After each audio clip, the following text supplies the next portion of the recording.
Now, here's the next important part, and that's emotions. Human emotions are powerful. They are so powerful that any one of them can have a dramatic effect on your life in a single day. However, make this careful note. Emotions are tricky. They can go either way on you. Emotions can build or destroy, weaken or strengthen, make or break. It all depends on how you use them.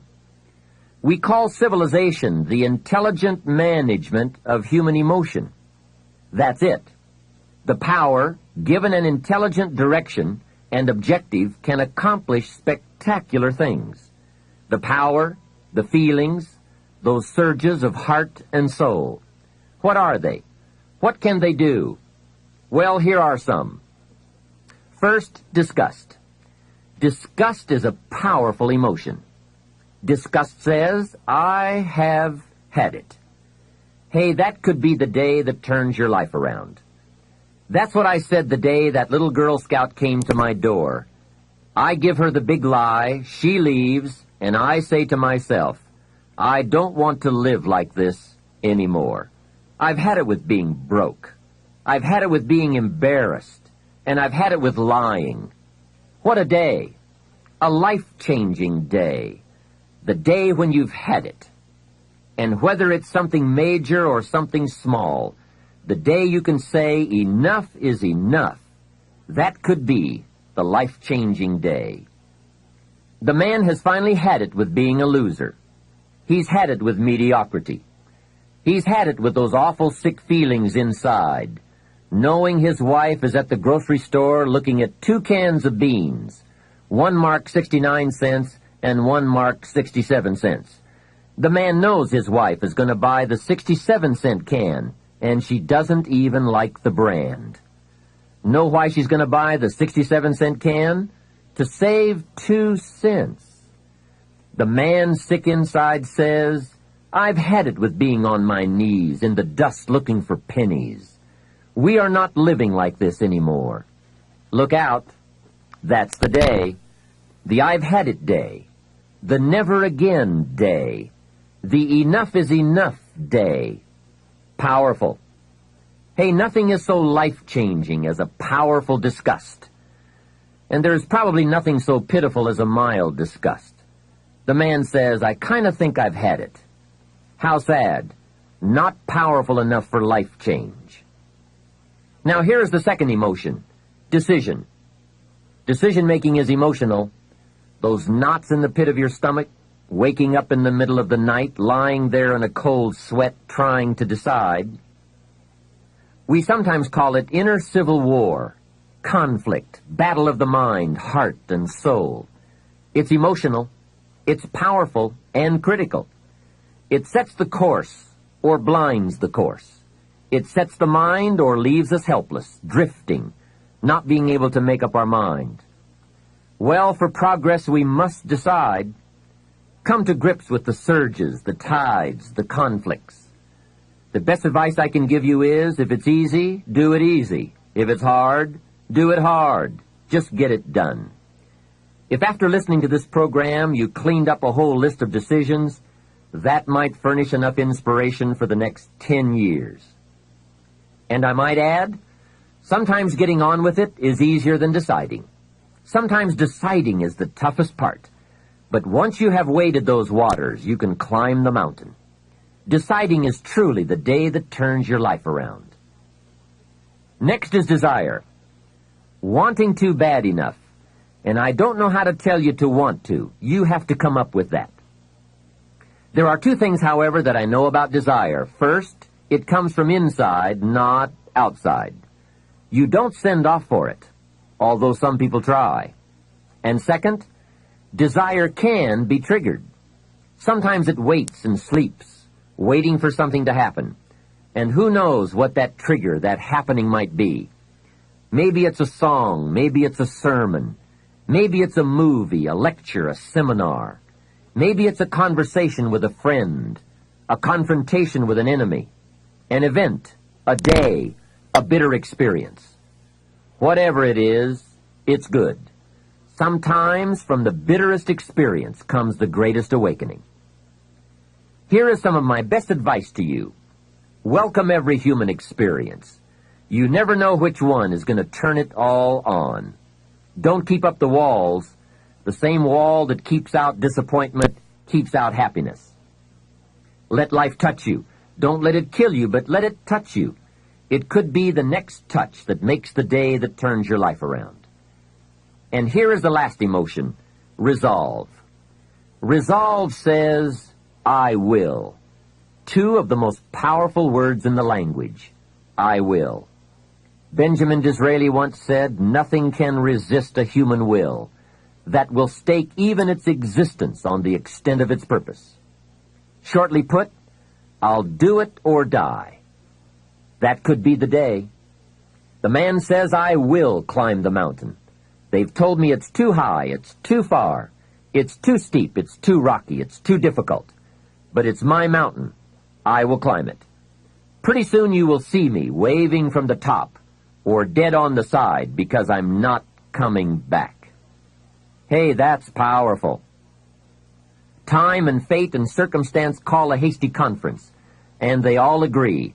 We might as well let John have it. He says he's going to get it or die. Wow, that's it. Resolve. The best definition of resolve I ever heard was from a junior high girl in Foster City, California. I'm talking to the junior high kids, and I asked the question, who can tell me what resolve means? I got several hands. Some were pretty good, but the last one was the best. She said, I think resolve means promising yourself you will never give up. I said, that's it. Best I've heard. Promise yourself you will never give up. I asked the kids, how long should a baby try to learn how to walk? How long would you give the average baby before you shut him off? You say that's crazy. Any mother in the world would say, my baby is going to keep trying until it learns how to walk. No wonder almost everyone walks. What a magic formula. The until formula. Good question. How long are you going to work to make your dreams of wealth and happiness come true? I suggest the until formula. It's the best. Emotions, disgust, decision, desire, resolve. Now let me give you the third part of the equation. That equation that gets results. It's action. Disciplined action. There's a famous line that says, don't just be listeners, be doers. That's it. Doers. The whole world loves the doers. That's what makes the wealth and the winning. Doing, disciplined, emotional action. Another famous line says, faith without action serves no useful purpose. Wow, what a major piece of information. Many people these days are big on affirmations. You have to be very careful of affirmations. Remember, there is a thin line between faith and folly. Here's the best I can give you on affirmation. Affirmation without discipline is the beginning of delusion.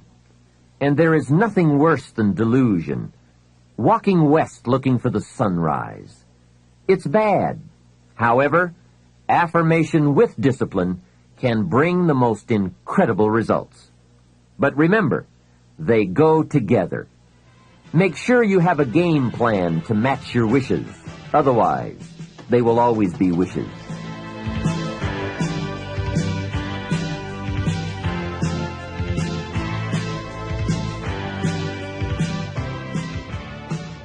Now, in closing, I ask you to consider these 4 questions.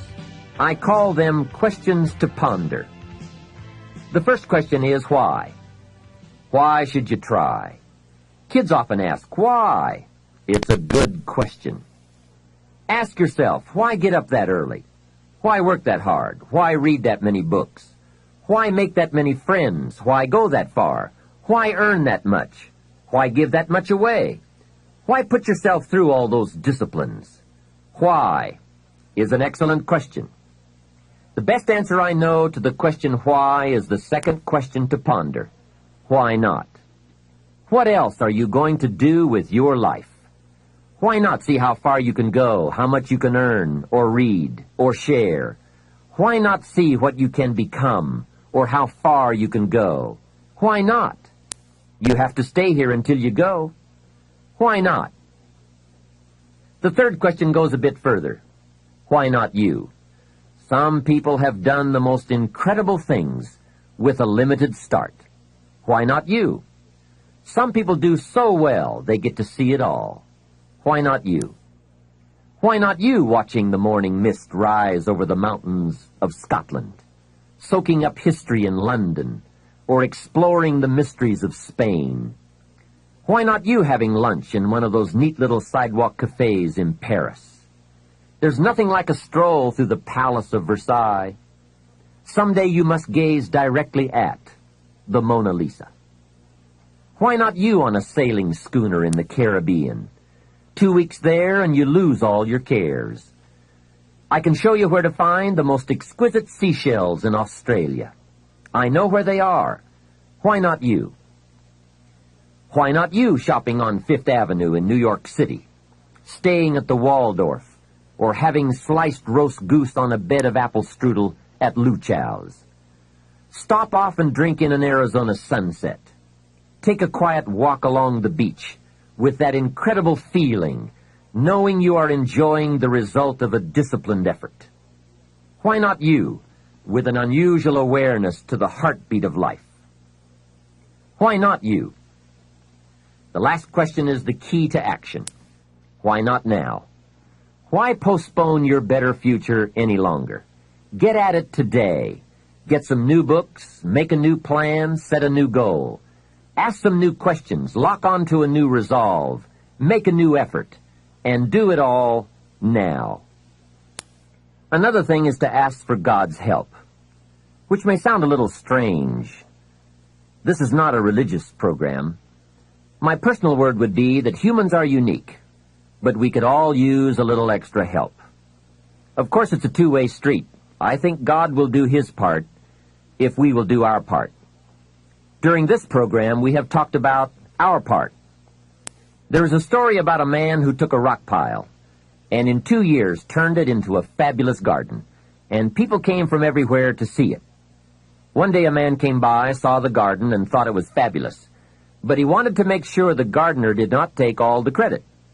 He had this deep feeling inside that a lot of people leave God out. So he toured the garden and had a chance to meet the gardener. When he met him, he shook his hand and said, "Mr. Gardener, you and the good Lord together have made this beautiful garden." The gardener understood his message and his point, so he said, "I think that's true. If it was not for the sunshine and the rain, and the miracle of the seed and the soil and the seasons, there would be no garden at all. But," he said, "you know, you should have seen this place a couple of years ago when God had it all by Himself." I think that's true. We do play an important part in this challenge called making all we can out of all we have.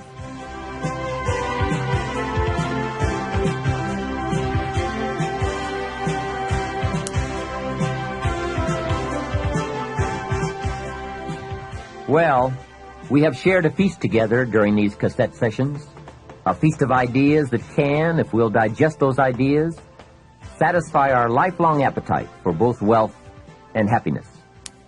Here's what I want to offer in the way of a suggestion. Now that we've feasted on the philosophical side, the theory side of the fundamentals, let me encourage you to participate in what should always follow any feast, and that is activity, exercise, and effort. In this case, the active and intense application of all that we've learned and shared together. I want to appeal to you right now to go to work. I appeal to you to review your associations with those people around you. I appeal to you to set your goals, to begin the quest for developing yourself, and to embark on a journey leading to your own financial independence by following a well-defined plan. I appeal to you to enjoy your life as you seek to improve it. I give to you my strong appeal to seek knowledge so that your value to yourself and to others might increase. And finally, I appeal to you to discipline yourself for the control and management of the precious commodity of which we are granted only a limited amount, time. Work on all these areas, but by all means work. It is always easier to think than to do. It is easier to promise than to achieve. It is easier to pretend than to produce. It is easier to plan than to act. I ask you not to do what is easy, but to do what will actually bring you the achievements you seek. Those who enjoy wealth but not happiness, those who are happy but not prosperous, as well as those who are neither happy nor wealthy, seem to ignore some or all of the fundamentals we've discussed. They are perhaps too busy, too tired, too preoccupied, too lazy, and perhaps even too rich to give attention to the basics. But don't let that be you. Go to work today on the fundamentals and commit yourself to yourself. The results will be well worth it, I promise. This is Jim Rohn giving you my final appeal. Let's do something remarkable.